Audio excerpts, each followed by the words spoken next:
محترم ناظرین و سامعین کرام، السلام علیکم ورحمۃ اللہ وبرکاتہ۔ نماز کے چھوڑنے پر وعید اور عتاب۔ نبی اکرم صلی اللہ علیہ وسلم کا ارشاد ہے کہ جو شخص اذان کی آواز سنے اور بلا کسی عذر کے نماز کو نہ جائے وہیں پڑھ لے تو نماز قبول نہیں ہوتی۔ صحابہ رضی اللہ عنہم اجمعین نے عرض کیا کہ عذر سے کیا مراد ہے؟ ارشاد ہوا کہ مرض ہو یا کوئی خوف ہو۔ قبول نہ ہونے کے یہ معنی ہے کہ اس نماز پر جو ثواب اور انعام حق تعالی شانہ کی طرف سے ہوتا وہ نہ ہوگا، گو فرض ذمے سے اتر جائے گا۔ اور یہی مراد ہے حدیثوں سے جن میں آیا ہے کہ اس کی نماز نہیں ہوتی، اس لیے کہ ایسا ہونا بھی کچھ ہونا ہوا جس پر انعام اکرام نہ ہوا۔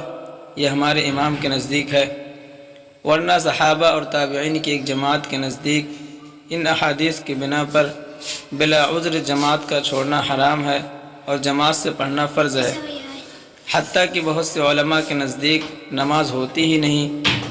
حنفیہ کے نزدیک اگرچہ نماز ہو جاتی ہے مگر جماعت کے چھوڑنے کا مجرم تو ہوگا ہی۔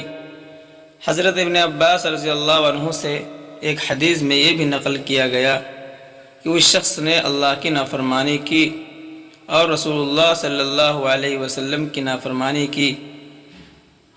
حضرت ابن عباس رضی اللہ عنہ کا یہ بھی ارشاد ہے کہ جو شخص اذان کی آواز سنے اور جماعت سے نماز نہ پڑھے، نہ اس نے بھلائی کا ارادہ کیا نہ اس کے ساتھ بھلائی کا ارادہ کیا گیا۔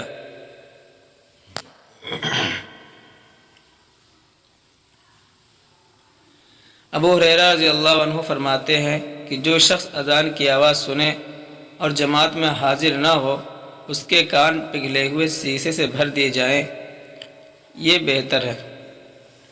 نبی اکرم صلی اللہ علیہ وسلم کا ارشاد ہے کہ سراسر ظلم ہے اور کفر ہے اور نفاق ہے اس شخص کا فعل جو اللہ کے منادی یعنی مؤذن کی آواز سنے اور نماز کو نہ جائے۔ کتنی سخت وعید اور ڈانٹ ہے اس حدیث پاک میں کہ اس کی اس حرکت کو کافروں کا فعل اور منافقوں کی حرکت بتلایا ہے۔ گویا مسلمان سے بات ہو ہی نہیں سکتی۔ ایک دوسری حدیث میں ارشاد ہے کہ آدمی کی بدبختی اور بدنصیبی کے لیے کافی ہے کہ مؤذن کی آواز سنے اور نماز کو نہ جائے۔ سلیمان بن ابی حسمہ جلیل القدر لوگوں میں تھے، حضور صلی اللہ علیہ وسلم کے زمانے میں پیدا ہوئے، مگر حضور صلی اللہ علیہ وسلم سے روایت سننے کی نوبت کم عمری کی وجہ سے نہیں آئی۔ حضرت عمر نے ان کو بازار کا نگراں بنا رکھا تھا۔ ایک دن اتفاق سے صبح کی نماز میں موجود نہ تھے۔ حضرت عمر اس طرح تشریف لے گئے تو ان کے والدہ سے پوچھا کہ سلیمان آج صبح کی نماز میں نہیں تھے؟ والدین نے کہا کہ رات بھر نفلوں میں مشغول رہا، نیند کے غلبہ سے آنکھ لگ گئی۔ آپ نے فرمایا میں صبح کی جماعت میں شریک ہوں، یہ مجھے اس سے پسندیدہ ہے کہ رات بھر نفلیں پڑھوں۔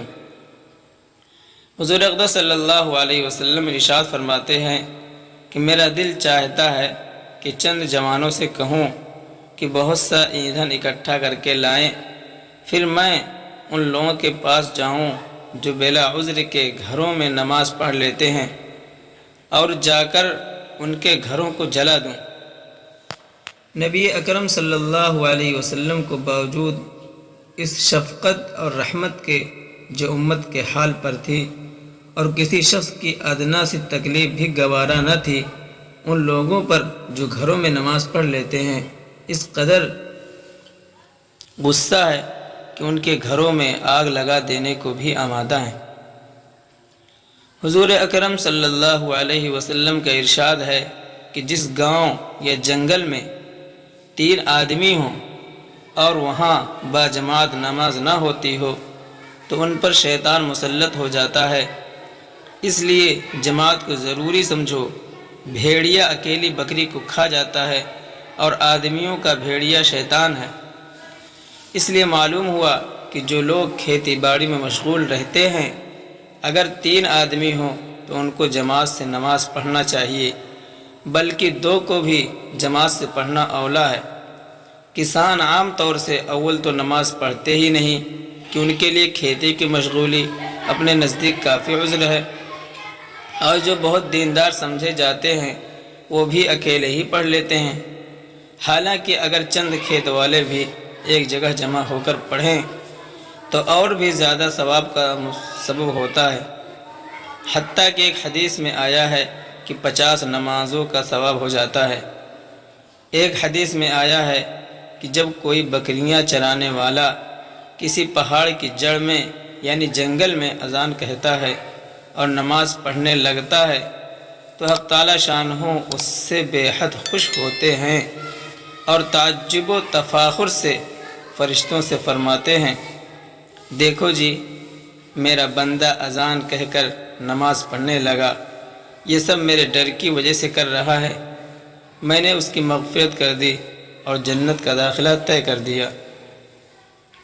ویڈیو پسند آئے تو چینل کو سبسکرائب کیجیے اور شیئر کیجیے۔ السلام علیکم ورحمۃ اللہ۔